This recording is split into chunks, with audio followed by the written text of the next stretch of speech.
Hello, everyone, and welcome to the Never Open Podcast, the podcast open to everyone except for the IWGP Junior Heavyweight Champion. Also, anyone that can make playing the drums look about as cool as the IWGP Junior Heavyweight Champion. My name is Luke. I'm your host of the Never Open Podcast, and with me, as always, is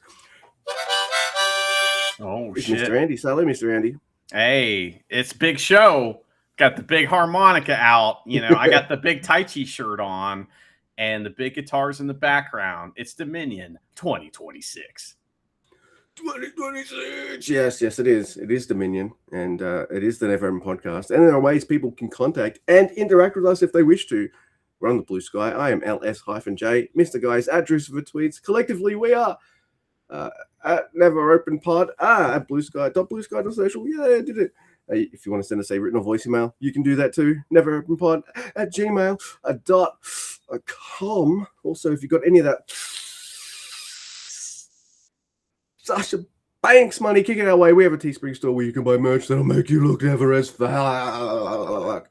And if you want to see me do this intro and nail most of it pretty decently and see me compliment myself on my intro every fucking time, we're on YouTube's The Never Open Podcast. Like, share, subscribe, all that kind of stuff. Hey, help us out. Yay. That's the only time I'll ever ask for that stuff. But yes, do all that. And yeah. Bye. Luke, we watched Dominion 2026. We have different thoughts about it. Mm-hmm. You know, I kind of like the show. I had a lot of fun with it. There were some matches I didn't like, and I'm going to tell you all about that. Luke, how are you feeling going in to Dominion? Dominion 2026. I was looking forward to most of it. I mean, you can, like, I don't need to tell you, like, what part of it I wasn't looking forward to, and I was right to not look forward to it because I fucking hated every second of it. But, come on. Look, just let me have that, all right? Just get out of here. I'm not being, fuck that. I'm not being fair. No, get out of here. I had to watch my least favorite wrestler pin my favorite wrestler. I don't have to be unbiased. Get out of here. Yeah, I didn't tell you to be unbiased. I mean, you're not being fair. You know, that's it. So, Luke, the stage setup for Dominion was fucking dope, and it was different than anything I've ever seen. They had, like, darkness, and then above the stage where people were going to come out, you know, onto the ramp that said Dominion on it, there was these fucking 3 trippy ass rectangular cubes that were like tube lights around them, and they changed colors and pulsed and moved around. It was fucking awesome. I was like, man, I totally forgot to like take ecstasy before I watched Dominion. Next time, you know. Man, see, if that's the thing, Mr. Andy, you wouldn't even need to go to bed. You know, take them right. You know, maybe an hour before you want to go to bed. You'll be up all night, baby. Yeah, that's true. I think if you take it at the beginning, if you take it at the beginning, you could watch the whole show and then come down too. So you wouldn't come down during Yo versus Doki if you timed it right. So I want to hug Yo. He's great. I watched it with I watched it with Japanese commentary, you know. And you watched it with English, I'm assuming. Yeah, I kind of wish I'd changed it because they say something. I mean, maybe I knew this, but they say something at the start, and then that makes the rest of the show. Oh, I kind of know what's going to happen now. That this is airing on Japanese broadcast TV, and I'm like, well, unless you're Japanese, you're losing. Yeah, that's true. And only one non-Japanese won, and his tag partner is Japanese. And guess what? That's exactly what happened. And except for one exception, because, like, you know, I guess they wanted to, because I think it's about time and we'll talk about it. It's the heavyweight tag title match, except for one match. I don't know, just Jake Lee, but mostly the faces won as well. So I was like, but even still, like, ELP's not winning because he's white as fuck. So, you know, like that's yeah. So I wish, like, you got to say that stuff because, like, that's part of your job and all that. I understand that. But as soon as I heard that, I was like, oh no. And yeah, that colored my entire experience. Really? Jeez Louise. I really think you should quit listening to English commentary. Every time if I ask you about it, you go, well, I liked it, but so I think Yeah. that's a way to enhance your New Japan, because it's a lot more fun when you don't know what the fuck they're saying. I'm telling you. And I got some funny things to tell you about commentary later on. So All right. Yeah, no, I maybe might it's have time. to, because I've also stopped doing Dua Lipas because they started incorporating lots of AI into their things, and I'm just like, no, Yeah. like, I'm not supporting you to bring the Terminators about. Like, get the fuck out of here. It's like they took all the wrong lessons from sci-fi. Everyone's seen fucking Terminator.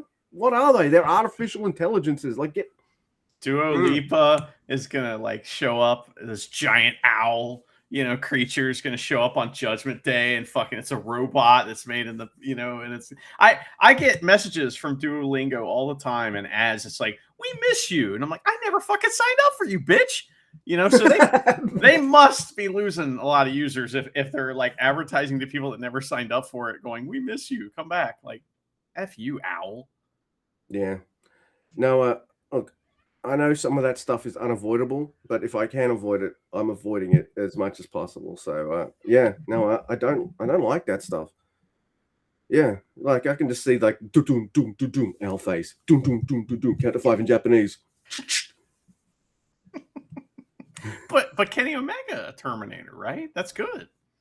Yeah, well, or Brian Cage. Like, I know it's a Kenny thing first, but I first encountered it on Lucha Underground. So yeah, he did do that. That's true. The Cage Man. I mean, he is a machine and a cage or something. What is it? He's a machine, but he's also a cage machine. Yeah, I don't remember. Luke, what did you think of the first match, which was kind of it like started out awesome, and then when the wrestling started, it was like, no, it was Takeshita versus Sonata for the TV title. Sonata's entrance was awesome. Oh, I loved it. I'm like, holy crap, what is this music? It's amazing. Oh, it's Sonata's old LIJ music. Yeah. And then like I could tell straight away that this person wasn't Sonata, but I get what they were going for. They've got all the different masks and stuff on. They're all coming out and kind of lining up. I'm like, this is fucking cool. Who's Sonata wrestling again? Oh, no, he's losing big time. Oh, man, that kind of bummed me out. But especially since, like, he's got a Japanese title. He's Japanese, and he's over in America. Forbidden Door's coming up. Sorry, Sonata, you're losing. Yeah, I didn't know. I mean, that entrance was so incredible. So fucking good. It was like, so they brought out like every version of Sonata that's happened in New Japan, and like his different theme music played. And I always loved his LIJ theme music. It's like a punk rock song that just has a 2-note melody. Ba, ba, that's it. And it's like, fuck yeah, that's all you need. 2 notes. What's that? Lou Reed's like, one chord is kind of, is fine. 2 chords, you're getting a little complicated. 3 chords is jazz. So 2 notes. I mean, that's not even a chord. I love it. You got that like kind of grungy thing underneath it that builds and builds like it's great. And all his music's been not as good after that, except for maybe like the Just 5 Guys group music. That was awesome. Yeah, that's good. His Just 5 Guys theme played, and I was like, oh god, it was so bad. Yeah. So bad. So Sonata, look, all right, here's the benefit of English sometimes. He's been away because he had like nerve damage or something going on where like he could barely move one of his arms at all. And that was why he was incorporating a bit more of like guitar stuff and all that kind of stuff, just to kind of, lighten the load or take things easy on himself, I guess, a bit, something like that. And apparently, even when he was the heavyweight champion and all this kind of stuff, like the last 4 or 5 years, he's been doing like volunteer work at an animal shelter. And I'm just like, all right, Charity's watching this, and she's like, well, she's in the room while it was on. And it's not always the same thing, But she's like, I want him to win now. Right. He's babyface, Oh, yeah. He's face for life for us now. Right. He comes out in all red, It's like great. like he's part of Unbound now, but he doesn't, that doesn't. He's stylish as we don't hell. know about that yet, so we don't know really where he's at. And that was the story of the match: is that he came out like, "Hey, I'm in Unbound now. Basically, I'm a babyface. I've been taking care of animals and loving myself." And he comes in and he cheats and everything. At first, he's doing all his old moves and stuff from his like title run, but then he just starts cheating, and it's like, oh, he's just the old Sonata again. And then he loses like easily. It felt like he got kind of dominated, and I thought that was a bad match because Sonata looked so weak after that awesome entrance. I agree. That's dumb. Yeah, I fucking hated it. Look, I know Takeshita is tremendous in the ring, but I don't know. Yeah, he's annoying. He's been annoying me for a while now, and I don't know. Like, I've never been the biggest Sonata mark. Like, I'm hot and cold on him. Like, when I'm into him, like, oh yeah, Sonata. When I'm not, I'm like, yeah, Sonata exists. But an entrance like that, I rescue animals. I'm like, oh my god, barred up for fucking Sonata. Holy shit, let's go. And yeah, and then he just got beaten like a bitch. Like, not even the 10-minute mark. Really? Everybody else gets draws? He doesn't even get to 10 minutes? Like, get out of here. And it made me not like Takeshita even more. So that's like not what you want to do. I think that's what they.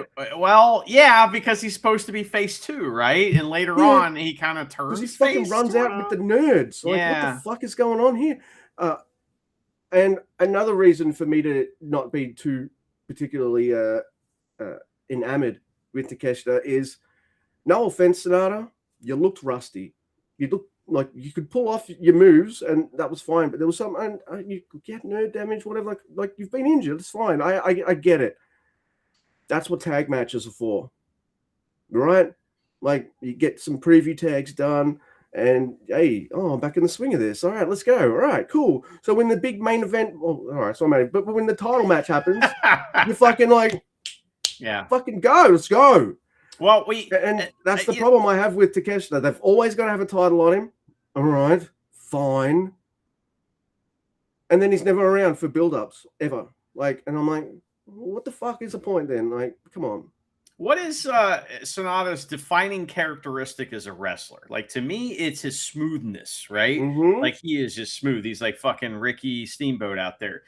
This match was not smooth at all. Nope. And like, there were several times where they had to like retry a move because they didn't try it yet, but you could see they had to re-get their grips and like retime it because it's right. And it's just kind of like, that's not, we expect more from both these guys. And I think, maybe I'm wrong, but maybe Sonata is like opponent dependent. You know what I mean? Like when he wrestles Zack Sabre Jr., it's awesome. When he wrestles Yano, it's awesome. When he wrestles Takeshita, it's not very good. So like, and I mean, we've only seen it one time, but I'm just saying maybe there's something to that. Maybe he's one of these guys that only gets up for certain matches, and this was not one. I did not feel any excitement during this match, and I was not bummed out, but it was just not a good start to Dominion. You know what also would have taken the sting out of him getting chumped out like this? If in a couple previews matches, we got to see him have a couple wins, Yeah. And, except no, because Takeshita is not even part-time. What is under part-time? He's casual, is what we'd say in Australia. He's got casual work rates and stuff. Like, all right, cool. You've got contracts here, there, and everywhere. Like, are you more visible on the other places, or like what? Like, I don't know, man. I'm not ready to say that about Sonata yet because he's usually pretty smooth, and this is his first match kind of back, and I don't know.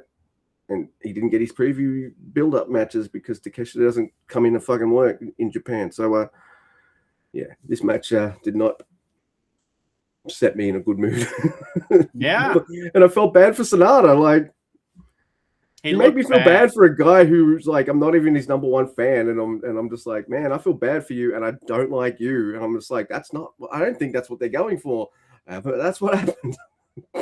That's what happened. Yeah, that sucks. Sonata looked weak. Made me feel like how I do when someone makes Honma look like an idiot. You know what I mean? Maybe not that bad. I mean, But, come on yeah. now. Sonata is an excellent wrestler. Yeah, it's fantastic. And I think he made himself look bad just as much as Takeshita didn't make him look great. You know what I mean? I think that's probably, I don't know. I just don't understand. But it wasn't good, but it got better next, in my opinion. Yeah. Well, the next match is it's Jake Lee versus El Phantasmo.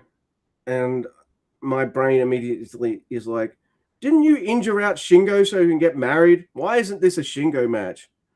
Oh, like, okay. And look, Huh? What's that got to do with anything? What do you mean? Well, it's Dominion, isn't it? Like, Shingo's not even, yeah. Look, can I just tell you one thing I'm tired of, and then we can talk about the match? Okay. I'm tired of seeing El Phantasmo lose. I'm fucking tired. I'm over it. Yeah. Even when he had the TV title, he was booked weak with that title. He'd either draw or lose. And I'm just like, come on, man. This guy, like, I find it hard to believe that El Phantasmo couldn't get a contract at another company. I find that hard to believe. Well, he likes New Japan, obviously, and he's sticking around New Japan. Well, fucking book him good, please. For God's sakes, book him good. At least, like, all right, it makes more sense in this match, I guess, with what they're doing with the Empire that Jake Lee wins. I know, I sound like a hypocrite now, but for fuck's sake, I want to see El Phantasmo pick up some consistent wins, not like it feels like how like Jericho used to get booked, you know, or Mick Foley or something like that. Like, I don't agree. I feel like that this is part of his story, and that he has to change something to win, and maybe that's turn heel. You know what I mean? Hopefully they do something with him, because like that's the thing. This is good. This match is awesome, and he looks good in this match. He goes crazy to make Jake Lee look awesome. He bumps all over the place. He jumps off of shit. He does all of his stuff. People like this match on the, you know, in the crowd. The crowd really liked it. I really liked it. I thought it was awesome. My only problem with the match is that ELP took so fucking long to get his boot off. That's the only thing they should have like had his boot come off somehow already. Like Jake Lee took his boot off or something like that. And then Jado has the replacement boot, and then he does the kick thing, right? You know, he puts it on, he does the pump. Everyone remembers what that is, but they had to show the crowd the little plate thing. And that's what happened is the ELP, this was a no DQ match. And they did the chairs and they did all that stuff, and it was fun. There was a amazing like ELP, like a dumbass sets up this giant like chair pyramid, and of course he gets choke slammed through it because when you set it up, you go through it, and I thought that was fun. But Jake Lee ended up winning because ELP couldn't get the loaded boot on, and Jake Lee hit him with the loaded boot like handheld style and got the win. And I thought that was great because ELP tried to go back to his old ways and he lost because of it. So did he not commit enough? Is that what it was? He didn't commit enough to his old ways and that's why he lost? Or is it because he's a face and the only way he can win is through babyface means? You know, I don't know. Yeah. It's interesting to me. It's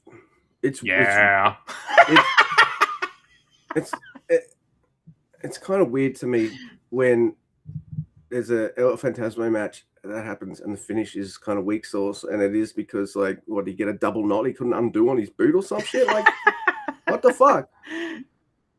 But you know, yeah, if we can move on to a match that I thought was fucking awesome. Wow. And got nothing else to say. Okay, gotcha. And it did something that very few other matches did this whole night, except maybe the heavyweight tag match, because that could have gone either way and I would have been absolutely ecstatic, or maybe a little upset for the Empire guys. But this match is not only great, it has a surprise ending, because I said to Charity, I was just like, man, they don't have nothing for Taichi. He's the guy going to lose in this match, like for sure. And then like, oh my god, and because he always feels like the guy. So like, yep, the crowd loves him. He's going to put on a fucking awesome match, but his job now is to make the other guy the rising stars look good, and that's fine. That's a great place to be, man. You're always going to get booked like that, booked when you're in that spot, right? But I love him, and I want to see him win more. Well, if you didn't, then that wouldn't work, right? Yeah, exactly. So I mean, that's why this match works. Like Techers versus Techers. And then Yuya and Iwa have this whole thing going on with headlocks and stuff. So I thought this was fucking great, man. It's almost like the story is, at least for the Taichi side of it, is Taichi's thinking like this Iwa guy, he just cares about Yuya. You better fucking watch out, because I'm right here and I'm gonna fucking blast him and I'm gonna fucking win if I can. So I kind of like that dynamic of it, and you get some awesome Zack Sabre Jr. Taichi stuff. They know each other well. They're like old friends, and like, no man, they let each other have it big time. It's fucking awesome. And all right, man, every time Iwa and Yuya are wrestling, it's great. And there's that element of like they just want to wrestle each other.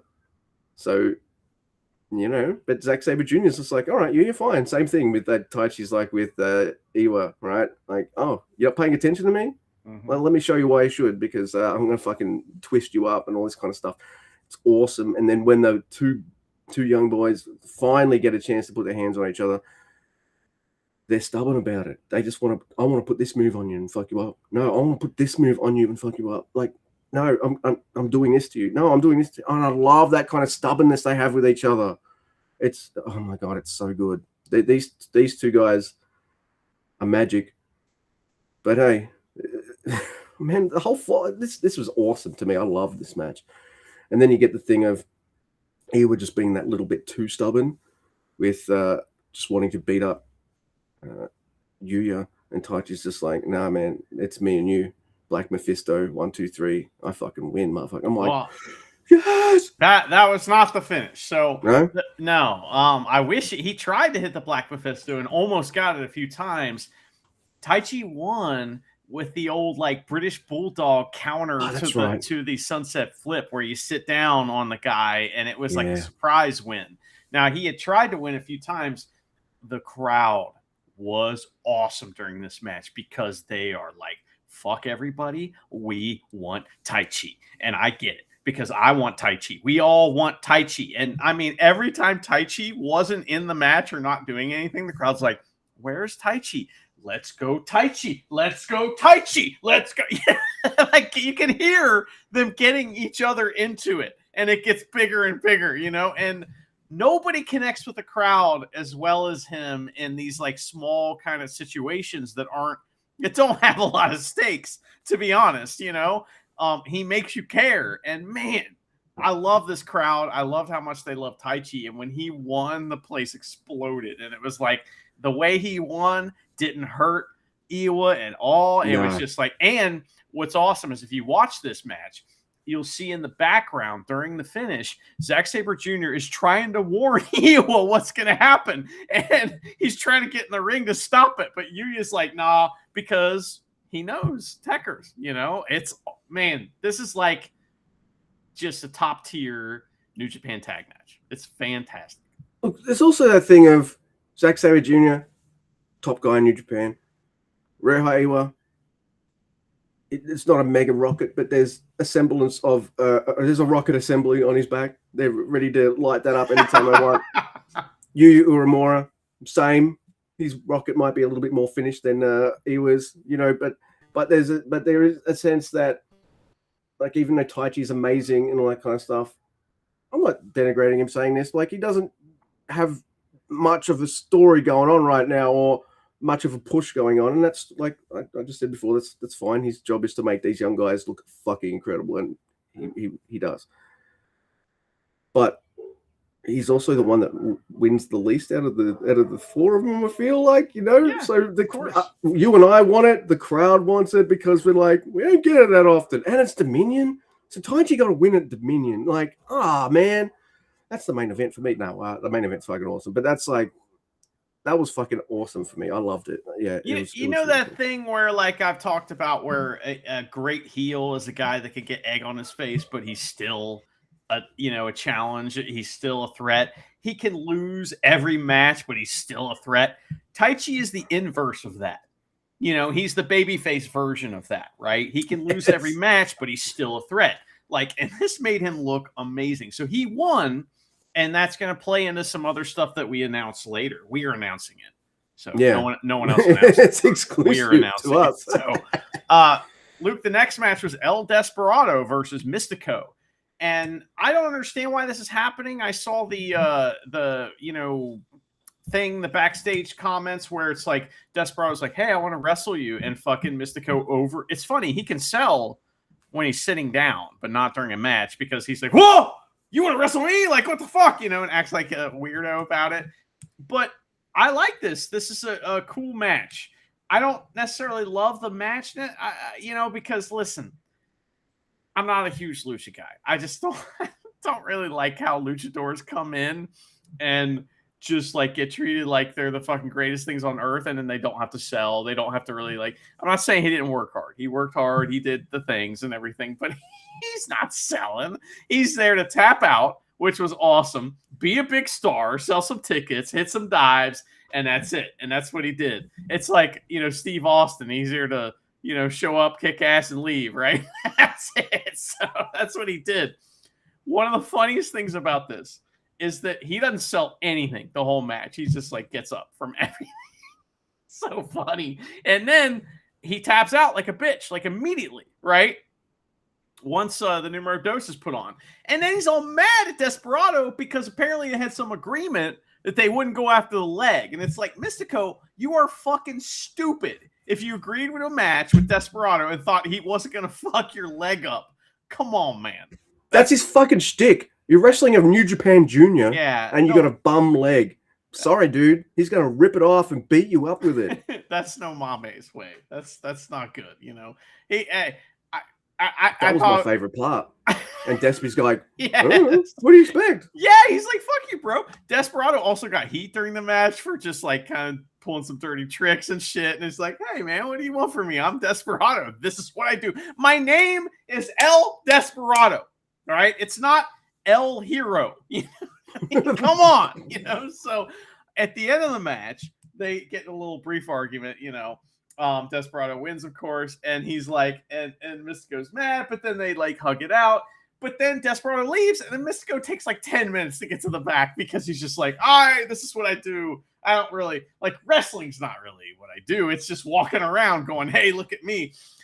What did you think of Mystico's fake music? It was hilarious. It was the fucking worst music I've ever heard. It was so bad. Wrestlers should not have music that makes you want to chill when you're stuck in an elevator. It sounds like the fucking music they'd play when you're in the fruit section of a supermarket. Yeah. Like, it's pretty funny. Like, what the fuck is that? Look, my favorite part of the match was as soon as he taps out, El Desperado gets up and he's like, yeah. Like he just won like the main event and he's the world heavyweight champion. Like that's the fucking and then Mystico getting all fucking pissy, and Desperado's like, I don't give a fuck, man. Fuck you. Like, I won.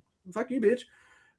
I don't get why Mystico is a big deal. Yeah. Well, you are not a fan of CMLL that watches it all the time, and I am not either. So I understand that he is. I get why he is because he was the original Sin Cara. This guy has been around, and when he's wrestling in Mexico, he's gonna go hard and like do the things. But when he's here for this match, he's just gonna show up, hit some stunners and leave. Basically like Steve Austin. So I understand why they did this match because he's a legend in Mexico and they sold tickets. For Despy, yeah.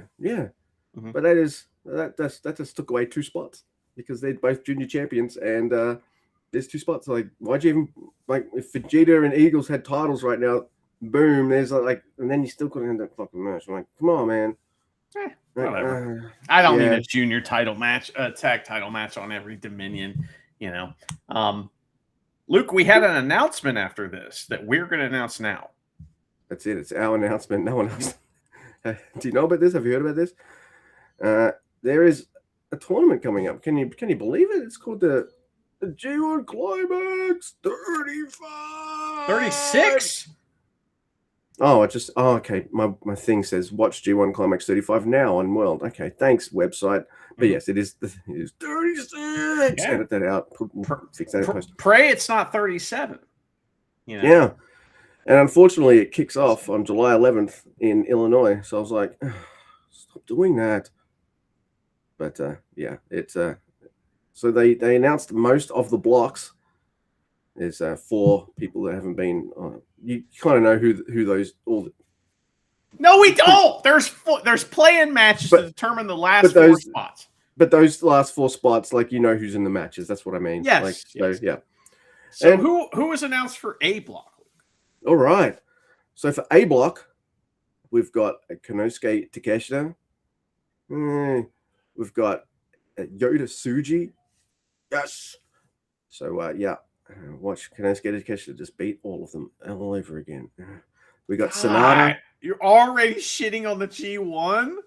No, I'm shitting on Takeshita. Come on. Come on. This is going to be a long G1. No. This is great. We got Sonata, and man, look, I'm hoping he'll shake off some of that ring rust, and we'll get like, I don't know if he's got old Sonata back left in him because of what injuries and stuff he had, but G1 Sonata is usually entertaining, so I'm looking forward to it. We got Shingo.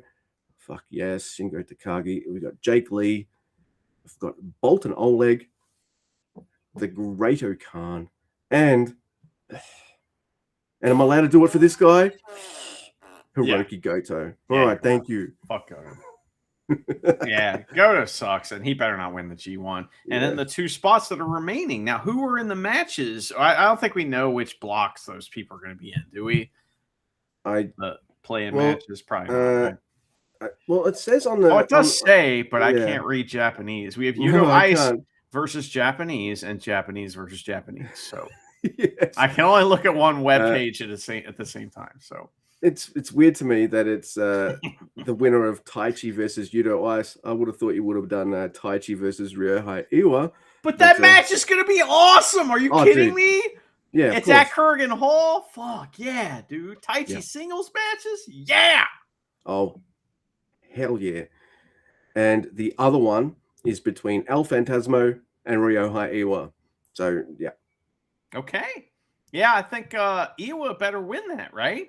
He should, right? Like, yeah, because he needs to be in the fucking G1. Yeah. I mean, ELP doesn't need to be in the G1, you know? I know, but do something with that man. Like, give him like, you know what?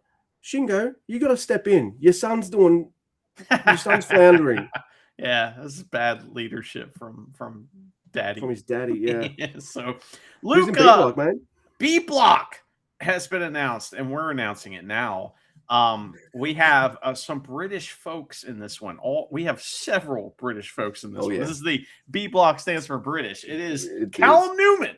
Yes. Yeah, which, man, listen, he's one of my favorite wrestlers right now. I love Newman. I love him. I can't wait to talk about the main event and what he did for that match.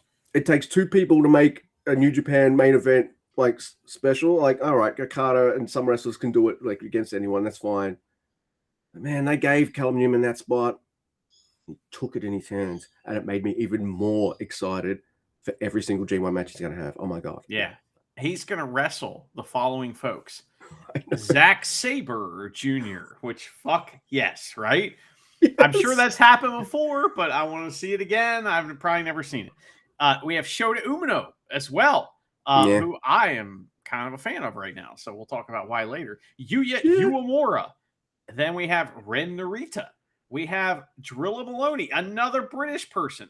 We have Henare, who is not British, but he kind of has like a Australian accent because he's from New Zealand. His New Zealand accent. I mean, that's how I look at it as an American. It's all the same to me. And then to round out the block, the only surprise in the G1 is Gabe Kidd is going to be the G1. Listen, Luke, I don't want to be negative. I like Gabe Kidd. I just feel like that the worm has turned a little bit. And I also feel like that he's not going to like survive the G1 without getting hurt, especially with like Henare there. You know what I mean? Like he's going to wrestle Henare and neither one of them are going to get hurt. I don't know. You know what I'm saying? So a little concerned about that. Like, Gabe had better be like begging New Japan to be wrestling Hinare on the final night or something. Yeah, like, he's got to wrestle Newman, and neither one of them are going to get hurt. Oh, yeah. So I'm a little worried about that. So what are the other matches that we have for the Yoshihashi versus Japanese? I think it's who is it? Is it Mr. Wolf? Is it Edward Munster versus Yoshihashi? I'm pretty sure. And I'm concerned, but I'm also intrigued by that matchup because Green Guy versus Yoshihashi. Yeah. Oh, look, my website is a bit shit. So, like, I've got El Phantasmo and Ryohei Iwa for one, and then down lower down it says Yoshihashi versus Ryohei Iwa. I'm just like, wait, are they having a mini tournament for this? Like, so are they having a fucking, like, what's going on here? No, yeah, it's definitely Eddie Wolf, Eddie Munster versus Yoshihashi, and then Oscar versus Yujiro. And so, I mean, I feel like the Edward Munster should win that and be in the G1, but I don't know if I want to see that or not. I definitely think Oscar is going to beat Yujiro. I mean, come the fuck on, he better. Yeah, agreed. Yeah, I mean, but what's the alternative to Aaron Wolf? It's Butterfly Man, like Butterfly Man. Yeah, butterfly in the sky. I can fly twice as high. I know that New Japan is hot on Aaron Wolf, but he should have been a young lion. He's doing fine. Yeah. I got no problem with Edward Munster. He wrestles next, Luke, in the never open title match versus Ren Narita. Yeah. What I find funny is, and Chris does some fucking backflip logic to kind of try to explain it, but like, Aaron Wolf will win this match and become a 2-time never open champion, but still has to fucking qualify for the G1. I'm just like, well, you're a champion now. Should immediately like put you in. And I'll have a similar thing about the heavyweight tag match, because like you got two men who had a record-breaking run with the heavyweight tag titles. Now they got to. Yeah, I disagree wholeheartedly. It's younger guys versus older guys. That's what it is. Established guys. I mean, Yoshihashi was like weird. He was like triple champion one time, and you were happy about it. So you're trying to take that away from Yoshihashi? You're trying to take away his championships, his accomplishments, and say that they don't matter? Yeah, I'm all right with Yoshihashi. It's fine. Look, all I'm saying is, and look, Ren Narita should be in the G1. It just, like, he just should be, right? And he is. But he loses this match, and the guy he loses against it might not be, and I say that in air quotes because he's going to be. Yeah. So it just made me chuckle. That's all. It's like, it's fine. Like, it's a tiny nitpick. I think you're wrong. I think Edward Munster is going to lose, and I think there's a reason. That's why they want a reason to do this. Like, they want a reason to kick him out of the G1 so he's not exposed, because I think the G1 would expose him even more than he's exposed. But I really liked the Never title match. I thought it was a fantastic House of Torture style match.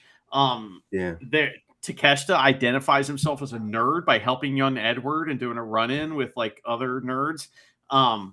Ren has new big match bad guy gear, which I really liked. That was cool. It was like fucking what's that band that only wears the helmets but they don't really play instruments? They just like sit behind keyboards and computers. You talking about like what? Oh, Daft Punk? Yeah, them. He looked like Daft Punk when he came out. It was awesome. I liked it.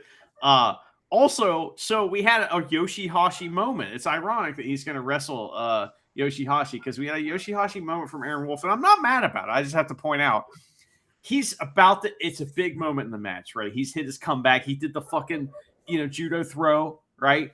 And he's about to pick up Ren Narita for a reverse angle slam, and he looks at him and he's like, and you could see him working it out. Okay, I was about to go through the regular. Nope, got to do the reverse. And so he has this like moment, and that's awesome because that means he's taking into consideration his opponent's safety. Yeah. And that means he's not such a big star. He doesn't care about Ren Narita. You know what I mean? No, like, I saw that. You're right. Yeah. I like it. You know, I'm not mad about that. it. Yoshihashi, I hate it when he does it because he's fucking wrestling for 100 years. No, because it's different when he does it because I've got to pretend I'm about to do karma because it's not going to happen. Right. And then he's like, wait, but I usually do it from this position. We've got to get into this position and then we got to do it. Whereas Eddie's just like, all right, how do I do this and not fucking like hurt Ren Narita and just take it a bit of, and then absolutely nailing the move. So no, there's a difference. Yoshihashi looks stupid. Eddie Munster, who's admittedly green, though he's considerate and he cares about what he's doing. That shows he cares about what he's doing as well. So yeah, he looks inexperienced as he should. I mean, the main thing he needs to work on is facial expressions. He doesn't make them. You know, so, that's one thing he needs to work on. But he is now 2-time champion of the Wolves. What do you think? Yeah. Your thoughts?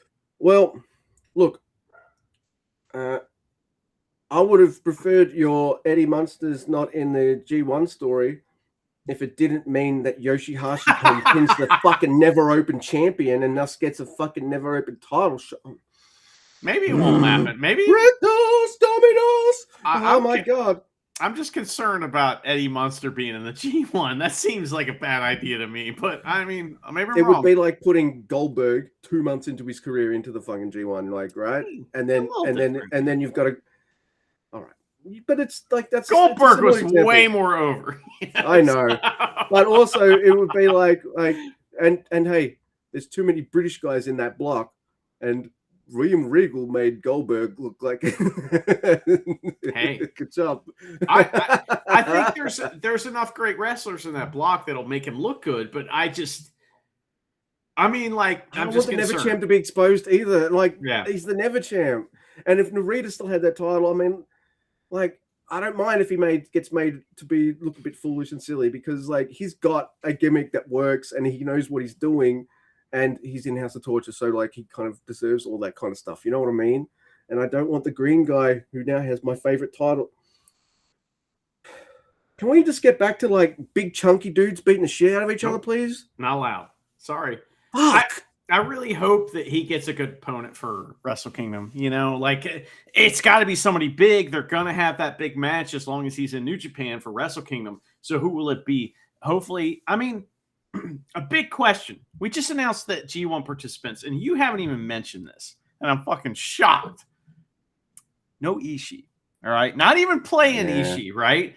I think that would be an awesome never open title match for Wrestle Kingdom. Is it Ishii's return versus the fucking Wolfman? I would love that, you know? I feel like he's getting the same kind of quiet out to pasture that Suzuki got, right? Maybe he got hurt, you know, like pretty bad, and we don't know about it because they don't want to talk about that stuff, Isn't right? He just doing shows more in like AEW and stuff now, I guess. Like I don't know, man. I don't think anyone's seen Ishii in a long time, man. Yeah, well, yeah, he's 50, so there's a little bit of that. New Japan doesn't like usually. I mean, like they like pushing guys that aren't necessarily young, but I don't think, man, I want. I mean, what do you want? Would you be happy to see Ishii in a fucking dad phase where he loses a lot? Yeah, I would be because I love him, and I'd be happy to like. He lost all the time when he was in. Top, you know, like he always loses. Doesn't matter. Yeah, dude, he's like the forever bridesmaid, never the bride, right? Like forever, because he's a small, not super mega attractive man that could be mega like, and they never made him heel or anything. I don't know, but. Yeah, I mean, 10 times out of 10, I'd rather him than fucking Makabe. So, like, well, luckily we haven't seen Makabe in a long time. Luke, are you ready to talk about the second best match on this show? Yeah, absolutely. And look, I also want like, there's a couple people on B-Block. I'm like, dudes. Oh, we're still talking about that. Just one more. Gabe Kidd, please be available for the whole tournament. Don't get hurt. Come on. Also. he's had a bit of unlucky, a couple of unlucky years, and I want to see a nice long kind of run for Henare because I think he's fucking incredible, and we're about to talk about how incredible he is. Segway, baby, because this match is fucking awesome. It's awesome, and it's awesome. Oh my god, Oscar and Yuto Ice have lit a fire under this fucking heavyweight tag team division. It's probably the most entertaining I've found it like in ages. Since United Empire, since the Dunkzilla and Kyle Fletcher. Since they showed up, this is the most exciting the tag division's been since then. Absolutely. And they work so well together, these two men, but I see them as both having a decent run at singles at very different divisions maybe, but like I can see both Oscar and especially Yuto Ice because he's Japanese, and Yuto has a special power, and it's a really good special power to have. He has this ability to just like make long-term feuds with like one of the guys in every match he's in, like him and Iwa. Yep, it's on. Him and Yuya. Okay, yep. It's on. Like Ishii, or like a more violent version of Hiromu. You know what I mean? Like Hiromu always did that. And he's got that fucking tunnel vision about him. And because he creates another feud that I am hoping that will be long-standing, and they're like, please put the Never Open title in the mix for this, and they lean into it in this match because there's long portions of it of Henare versus Yuto Ice, and I fucking love it. I absolutely love it. Chemistry's awesome. Sometimes they'll do all right. There's one spot that I think is absolutely dope, and never do it again. They start fucking punching each other in the mouth. And please be a capsule or something. Please don't make me think that Yuto Ice actually punched you in the jaw and like made you believe. I know, that's the thing. Like it looked really good. Though. Yes, that's what I'm saying. And for me, it looked like a little too good. So I was just like, please don't really punch each other out.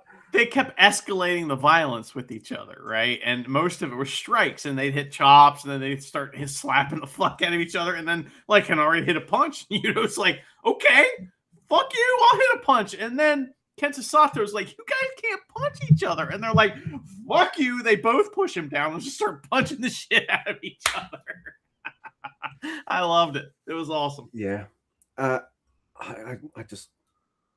love Oscar. He looks young as hell, which is good. So he'll be around for quite a while. But he's already got he knows what a big man needs to do. He knows where a big man needs to be. He knows how to do all the fucking big man shit and make it convincing. He knows, and he's not like the fucking most he's tall and slim, but he's not lanky. I don't know how to describe him. He can move, man.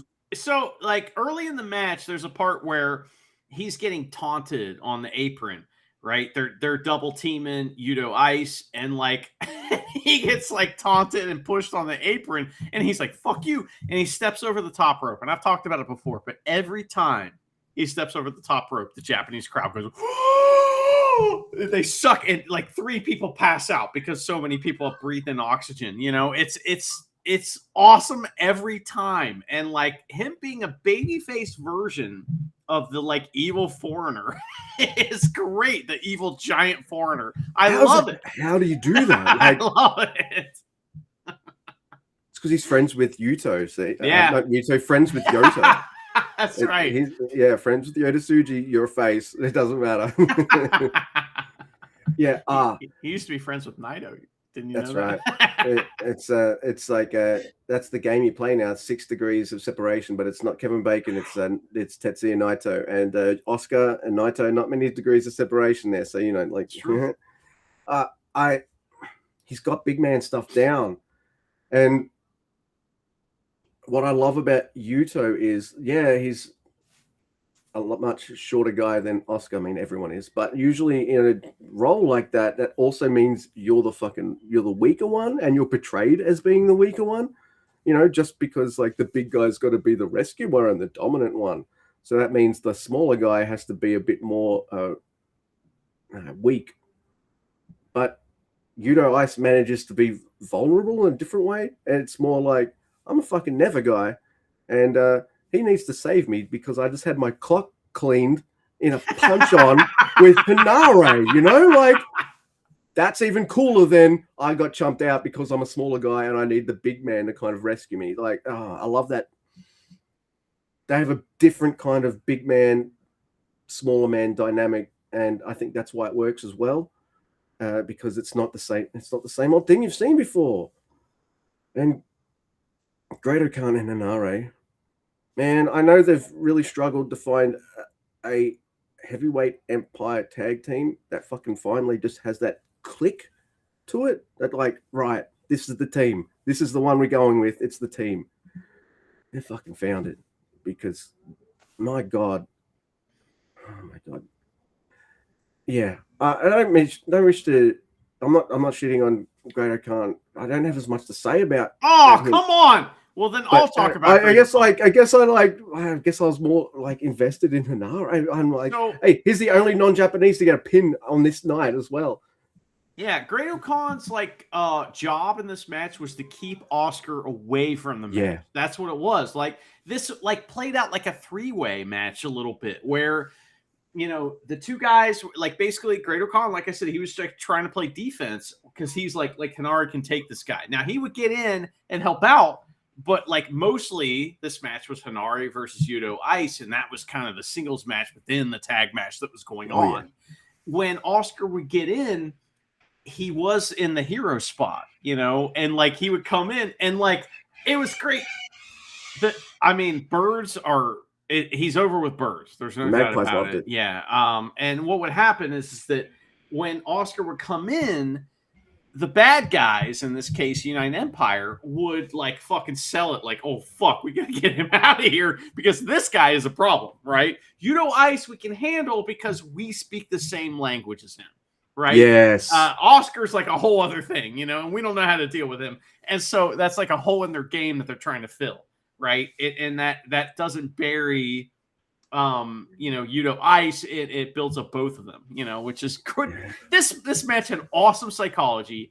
The way that it finishes is really cool where United Empire need a new tag move, right? So they bust out a power like corner springboard claw power bomb where Great-O-Khan is springboarding off the second rope with the claw on while Hinare is hitting a power bomb. Boom.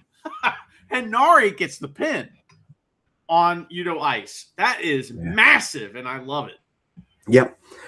Hinare is a guy who I think is a threat. Like, he's got a great moveset, and just look at the man. Like, he doesn't even need those face tattoos to look intimidating. He's a big dude. The tattoos add to it, man. Like, they just do. Like, he's got the Japanese style down. Monster badass, yeah. Yeah. But I think out of him and Great-O-Khan, I know Great-O-Khan's. I think Hinare needed this a little more. I think like at Dominion as well. That's big against a guy as hot as Yudo Ice is.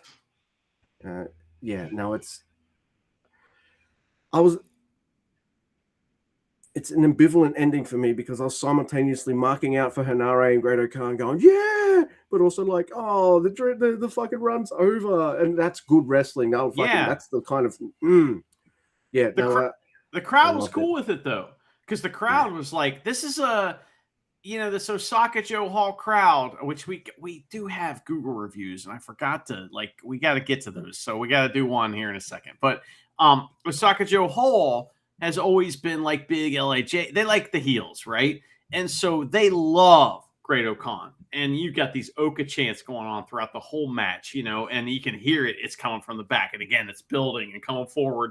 And So they were okay. They the same people they were cheering for Oka were also like, let's go Oscar, let's go Yuta. They loved it all. And so you could tell that the crowd had the same kind of feeling that I probably you do too, is that that's totally cool. This is good. It's a good way for this title reign to end. And now these guys will get a rematch or whatever. They're probably going to end up facing each other in the G1 in some form, and this story will continue. And finally, Henare gets something, that he can defend and something he can be proud of. I think that's a big reason. And Okan, I think that's a big reason why the crowd was like, yeah, they were like, whoa, yeah, that's kind of the reaction you had. Like, it was like, oh, well, oh yeah, you kind of wanted all these guys chant. It's kind of what it was. I wanted Luke booking somehow. Everybody wins, like participation. Yay. They kind of did, because everybody got put over in this match. And after the match, Great-O-Khan and Mari like, well, let's get some chairs and fuck these guys up, especially Yuto Ice. Oscar comes in and jumps over Yuto Ice. He jumps on the grenade to sacrifice himself so that they can't beat him up. And I'm just like, baby face. It is good babyface shit. That's how you do babyface shit without being corny. That's good shit. And if Yuto Ice wins his match, he'll be in A block. So potential match with Great-O-Khan. And if Oscar wins his match, potential match there with Henare in B block. So it's all there. See that, right? They're mixing up too. Yeah. So hopefully that'll be what happens. I love that match. I thought that was awesome. The stuff between Yuto and Henare trying to kill each other is extremely violent. And it's like violent in that way that you only see like Kota Ibushi doing, right? It's like that violent. It's like, everybody calm down. Kota Ibushi, stop punching Okada or whatever. I know, right? It was like that. Don't lean into the hidden blade. What are you doing, you crazy man? It was like that, but it was two guys doing that at the same time. I don't appreciate the headbutts. I think the headbutts need to go the way of the dodo, but here we are, and that's what they're doing in 2026 is shoot headbutts. But at least the psychology was there where, like, Yuto's like, I'm going to headbutt this Islander. You don't do that, and knocks him out, right? So I love that. So I like the next match. Don't worry. I've made you feel like I didn't do. Yeah, you have. I felt that way. And initially when the 3 happens, I'm like, oh, man. But then, like, with everything that happens after, and then with the G1 announcement, because all the participants are in the same fucking block, I'm like, okay. No, I'm super happy with this, and I want to see where the fuck it's going. Well, Luke, that's a tease for the 3-way global title match. Because before we do that, we have to talk about the fact that some people went to Osaka-jo Hall and they didn't like it. And they recorded their thoughts about it on the internet. And I found them. I was looking and I found them. You did find them. And I'll read one of those. I have, Dan. On May 1st, while visiting Kyobashi for work, I saw a middle-aged woman near a hall who charged her small dog towards a small child. See photo. When the mother rushed over after hearing the child crying, the woman didn't apologize, didn't help the child, and ran off into the crowd. She was quick on her feet. It just goes to show that people who bring dogs around have bad manners. And many of them are not only poorly trained, but also dangerous. The child only suffered minor scrapes, though. She dashed off into the crowd with her little dog that attacked a child. How is that the venue's fault? What does that have anything to do with venue? Surprisingly, 1 star. I need to point out, though, that I also have bad manners because I am a dog owner. So, like, I'm a piece of shit. I'm a pizza. Oh, my God. I'm also poorly trained and dangerous. So, man, that's brutal. Like, what? I'm serious. What? If I was the venue, I would put a response in there and be like, hey, fuck you. We don't allow dogs. What are you talking about? Like, this is something that happened like outside. Like, yeah. Oh, yeah. Doesn't mention the chairs, or anything. Oh, In fact, I well- like how the dog owner and the dog disappeared through the crowd like it was a wrestling spot or something. Yes, it was a run-in on the child. Now, listen, Luke, you're not wrong about the chairs, right? Because Oh my God. I mean, there are so many reviews about how the chairs are made of the floor on this particular venue, but I tried to avoid those. I had to sift through those, right? So here's another one here. It goes as thus: when a concert is held, fans with absolutely no sense of manners gather at the station. 1, they try to board the train first without letting people get off on the platform. 2, they spread out on the stairs, making it impossible to reach the ticket gates. 3, they simply block the entrances and the exits. The level of civility of the fans is on par with the artists. If you can't control your fans, then don't use the station. 1 star.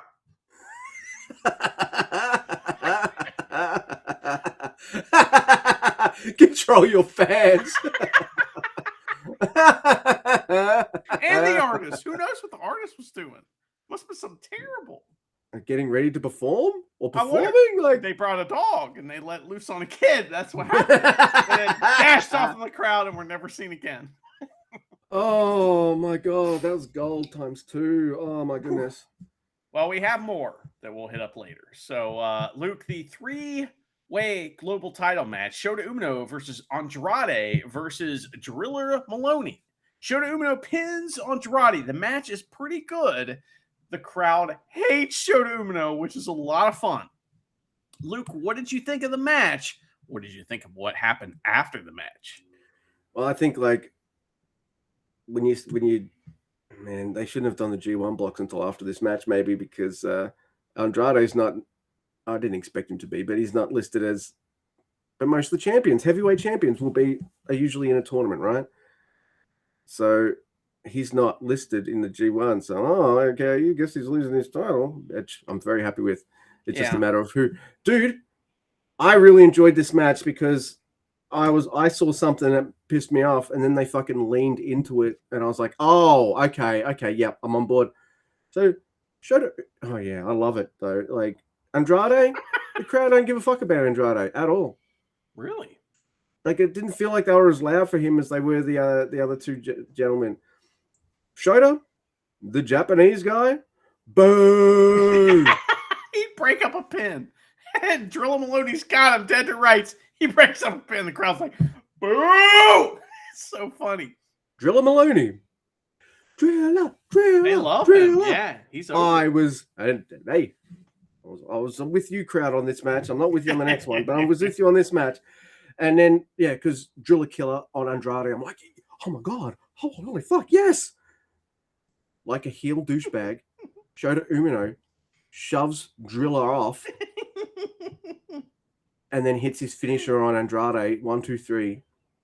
Shota Umino is now the global heavyweight champion.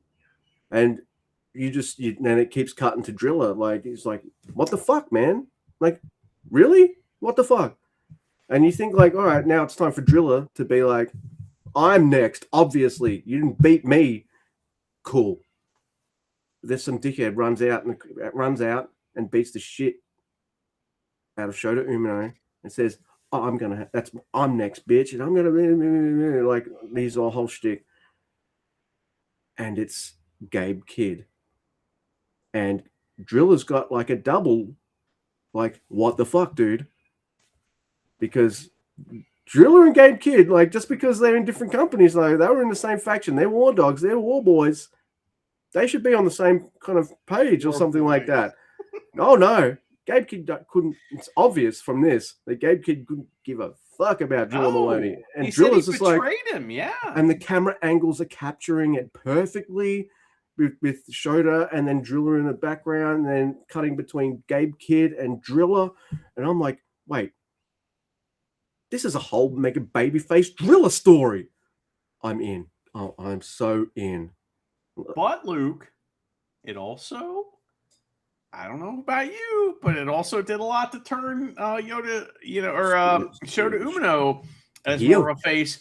No, it's a face. I thought it was Because a heel. Gabe Yeah. Kidd comes in and beats the fuck out of Shota Umino. Shota Umino, to me, is now mega babyface because I want to see him beat the fuck out of Gabe Kidd because of the stuff that Gabe Kidd keeps saying on Twitter. I'm not on Twitter, but I see the stuff somehow through osmosis, and Gabe Kidd's like, Yoda Suji's a bitch, and New Japan sucks, and he spits on the Lion Mark during the show. Fuck him. Like, he can barely do a match without getting hurt. He's a piece of shit. I hope Shota Umino kicks his ass, and I hope Drilla Maloney is involved in that as well. I hope they both kick his ass, like, in parallel. I want Drilla to kick. Let's see, like, all right, I guess the heel dynamics is like, all right, Gabe Kidd, and under that, for me, is Shota Umino, like, well under. He's, but the crowd, they're trying to do everything to get the crowd to like cheer Shota. They're really doing everything they can. The crowd don't want to do it.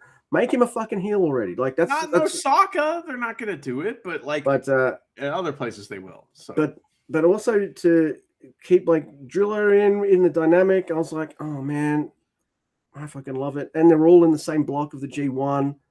So, dude, are they going to each going to cancel each other out somehow, like in some kind of, or are they both going to beat Shota, or is Driller going to beat both of them? But and Gabe Kidd beats Shota, and I don't know, man. Like, how's this going to work? This is how you put a title on someone I don't like and make me go, fuck, man, I want to see what happens next. This is awesome. This is how you do it.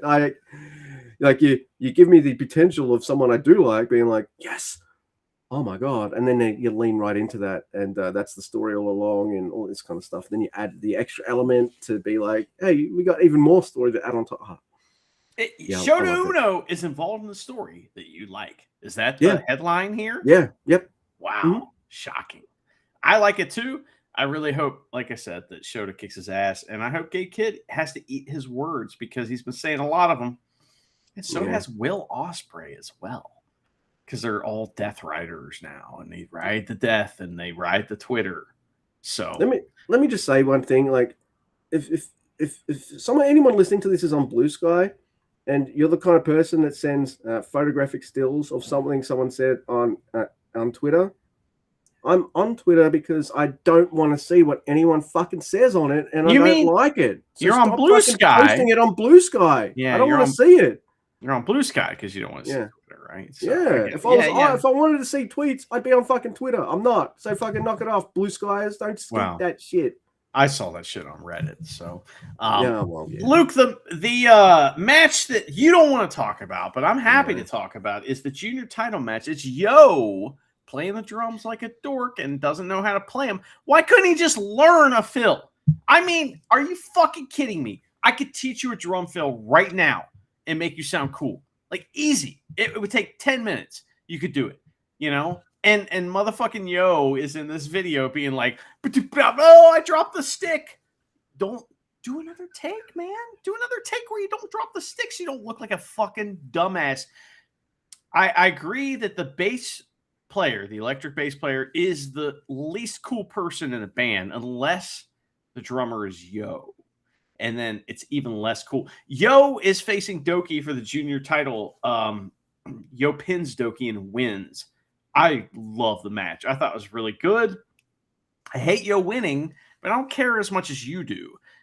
I thought the spot where Tanahashi left commentary to go try to sneak in and take Doki's pole, and he got fucked up by Sho and then fucked over the guardrail, was hilarious.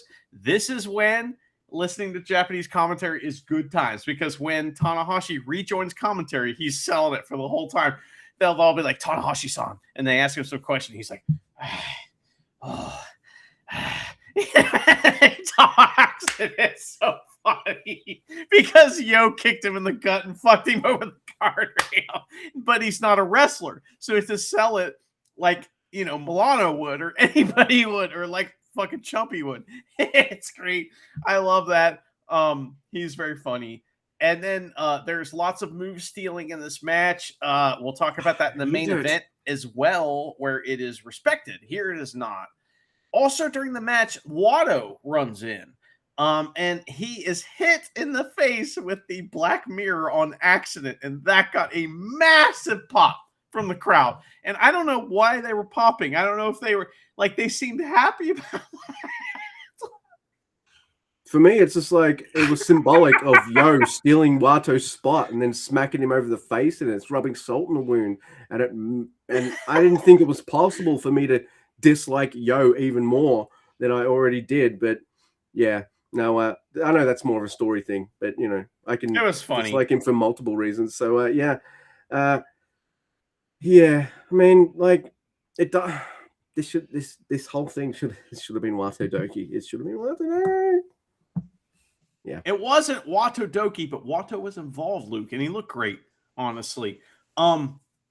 Yo wins, all right, and like I don't think Doki looked bad in this match. I think that Yo just is the like prodigal son, you know, that is returning and gonna win. He never left, but I think that is like kind of the story here. But what happens after the match is a lot of fun, because after the match, Sho is like, fuck you, Yo, takes him out, holds the title up. I'm going to win it. Wato shows up and hits like a grown man New Japan elbow to Sho. It's like Wato just grew up right in front of her eyes right there. It was awesome looking. Then Fujita comes up and it's like, I don't like you, Wato. And they're all arguing. And Yo is like, hey, I won the title. And that was a genuine, like, funny moment for me. I thought that was really funny. They're all like, Akira was there as well. They're all like arguing and stuff, and then Akira shows up and fucks them all up, and then runs away. That was awesome. So, so there's going to be a 4-way, and the winner of that faces Yo. Hopefully, all right. Who do we want to win the least? Because they're going to give Yo at least one defense. Sure. So I don't want him to beat someone I like. Yeah. So Sho, I mean, I know I like Sho, but he'd work.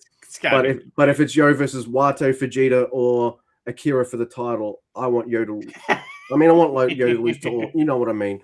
I won't hurt so much when he beats Sho than it would the other three. So yeah, no, it's fine.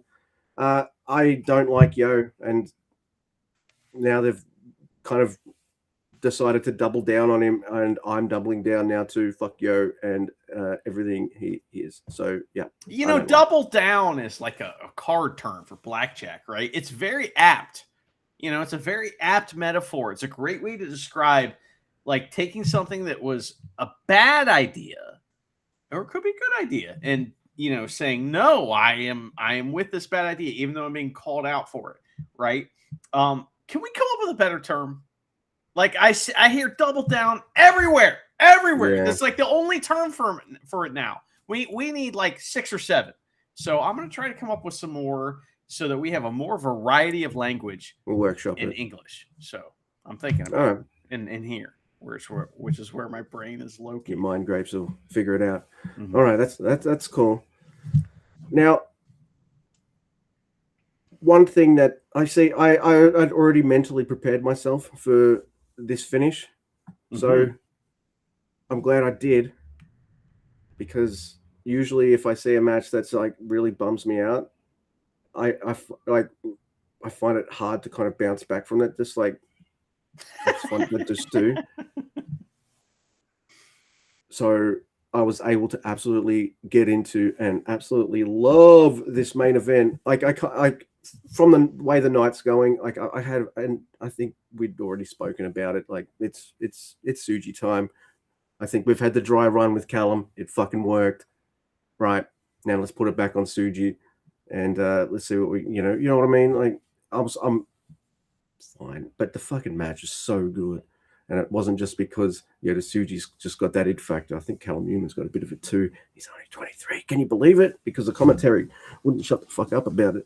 Doing age gymnastics about like how much better he is because he's younger. And I hate it. I hate it in sports. There's a new trend in sports. You're the first guy to do this, like at that age. Enough. It's like a young guy, a young phenom will come on and be like, like in baseball, he hits like, a bunch of home runs in his first season. Like, oh, he's the first guy to ever hit 30 home runs in his first season. Like, go fuck yourself. Quit making up stats. I'm tired of it. I don't like it, Luke. And I'm glad I listened to Japanese where I couldn't understand if they were talking about stats. All I could hear was Tanahashi going, before he said anything. It made me laugh so That's hard. really dirty when you do it. Like, holy shit. Yeah, well, I mean, I know you like me, but I didn't know. But, the main event is Tsuji versus Newman in the IWGP Heavyweight Championship match. Listen, this starts off like this is such a good New Japan main event. We get like this awesome moment at the beginning where it's got Tanahashi in the middle. He just got fucked over by Yo, so he's selling a little bit, but he's got the little clipboard or whatever that, the folder.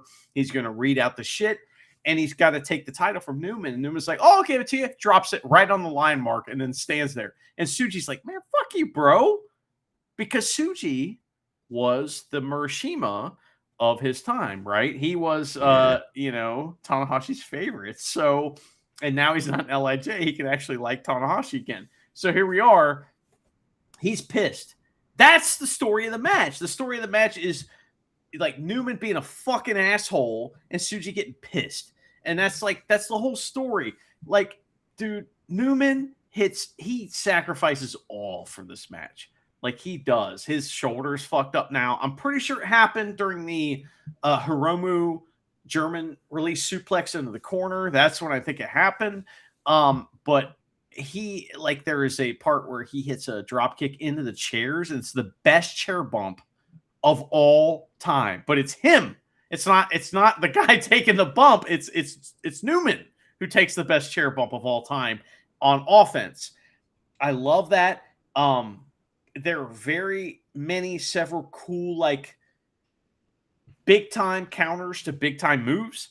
Like, Newman goes for the Osprey cutter thing, springboard off the top rope, by the way, which is hilarious. And Tsuji just knees him out of the air. There's shit like that happens. The timing is amazing. Yeah. Oh, it's so good. Tsuji debuts a new theme song, and he also debuts a new finisher. The finisher is very good. Theme song is not good because it doesn't have a drum beat that I can identify. Like you need a drum beat. Please tell me that was just for that night. No, that's his new that's his new finisher and his new theme. The finisher was a swing. I guess you call that a swinging heat storm. Or Gene Blast. Excuse me. Swing Gene Blast, where he basically hits a guy in the gut, but he spins him around, then knocks him down. Oh, it was good. It was awesome. This match is fucking great. It's New Japan at its best at this moment.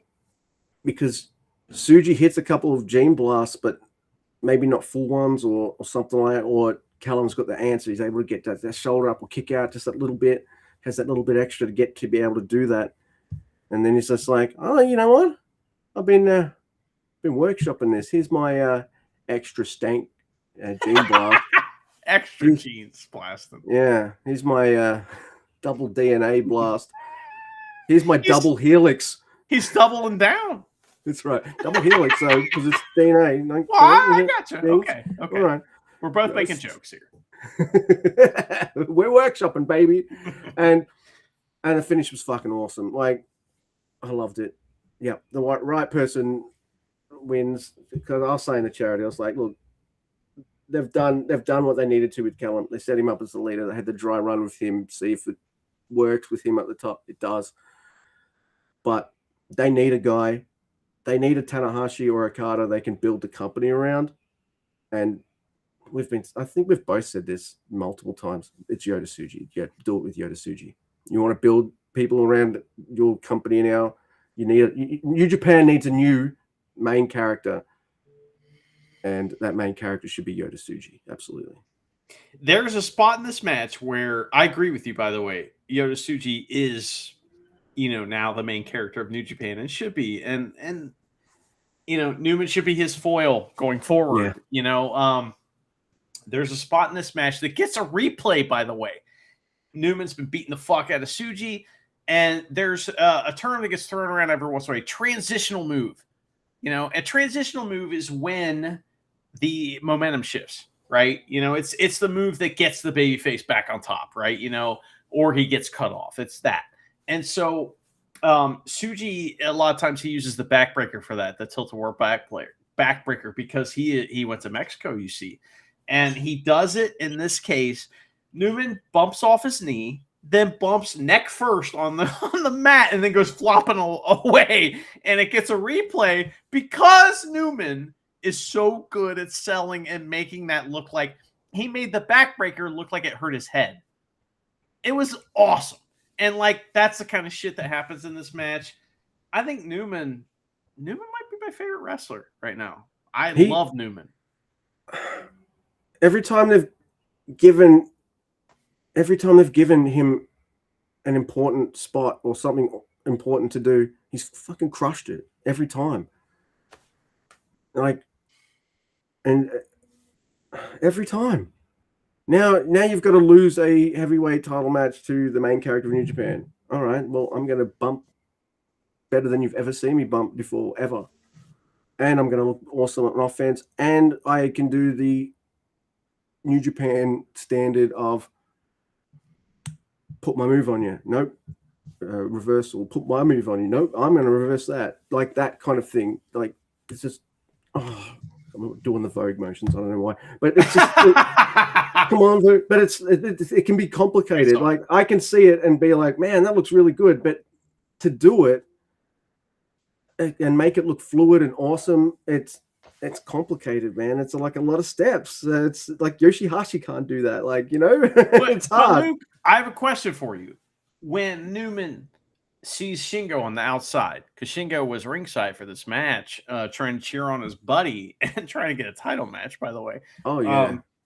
When he sees Shingo on the outside and he hits the Last of the Dragon or Made in Japan or whatever it was, why is that okay? And then when Yo does break with Yano on commentary, why is it different? Well, in England, in Rev Pro, that was Callum Newman's finisher. Aha. And he hadn't been really using it when he was in New Japan. He hasn't been using it for the longest time, but then he starts having a feud with Shingo, and he's like, hey, I'm now this, not only am I the main foil of New Japan, but for the longest time I couldn't use your move because you're a top guy and that's your fucking move. Well, guess what? I'm topper than you now, motherfucker, and I'm bringing that move out and I'm going to do it and I'm going to use it on you and everything like that, because they made it, him and Shingo made a story about that one move as part of their feud, and it worked. Whereas for me, Jeff Cobb, always did something like that. But for me, we said it last time, I'm a big dude and I can do that and make it look better than you can, because I'm Jeff Cobb, motherfucker. Look at me. I shouldn't be able to do that, but I can. I feel like when Yo does it, he does multiple different wrestlers' moves, and I feel like it's lowest common denominator house show shit, and I don't like it. Evil's left. I'm going to do every evil move. It's low-hanging fruit. Whereas the Newman thing is an earned thing that literally took many, many, many years to tell that story. So I think you're right, and I think that works way better. New Japan, they tell the story through the moves. When you rush through the story, as the kids say, speed run the story, right? It's not much of a story, is it? Nope. And hey, it was about the Made in the Last of the Dragon. It was about that move. It wasn't about the Made in Japan. It wasn't about Shingo elbows. It wasn't about, and another part of the story, I guess, it was about two moves, because there's the Kiss the Crown lariat. So it felt right though, because for me it was just about those two and lariats are a standard New Japan move anyway, so you can't steal that. You can win with a lariat, right? Yeah. But it felt right with Callum, because he's like total douchebag about it to Shingo, and Shingo's going to sell it and make it look good. I don't know, man. The storytelling's better. It doesn't feel like Callum's what's the easiest way to tell this story?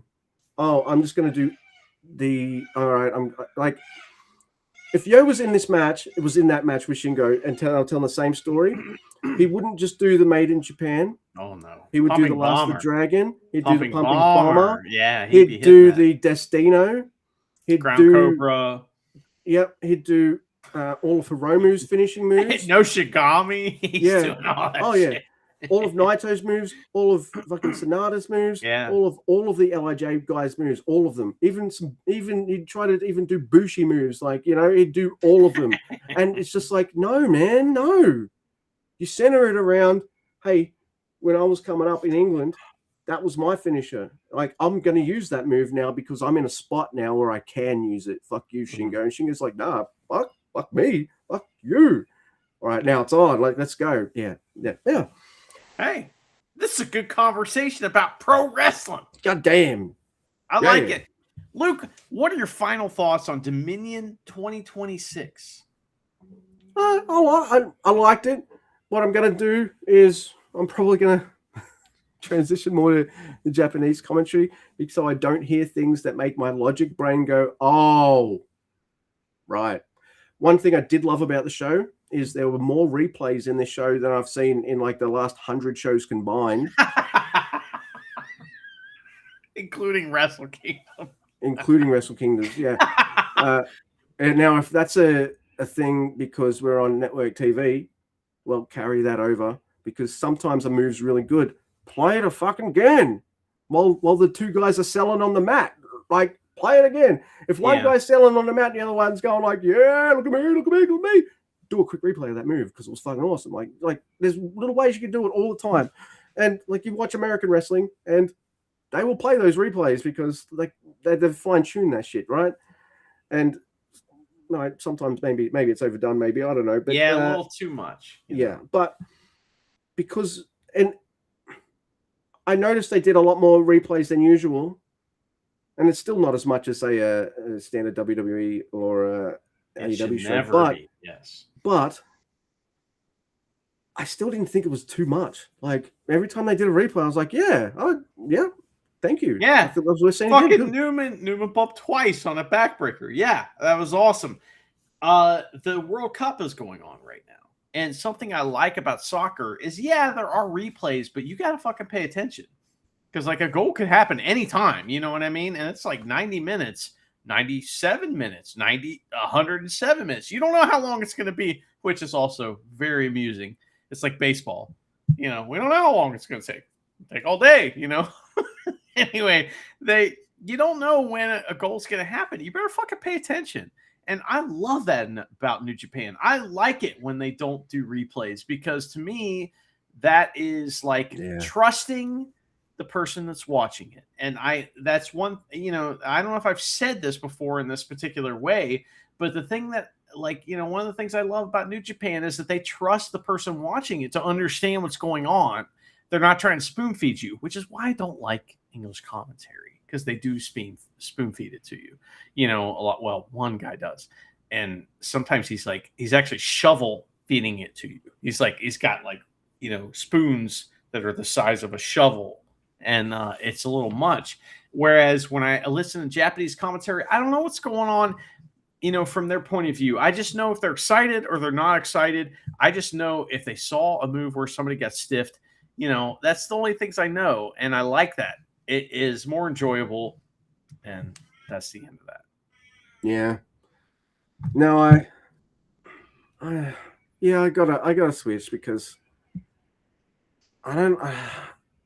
Because they'll say stuff and look, usually it's just standard wrestling stuff or things that I have to say because like, hey, this is on network TV. Why wouldn't you not say that?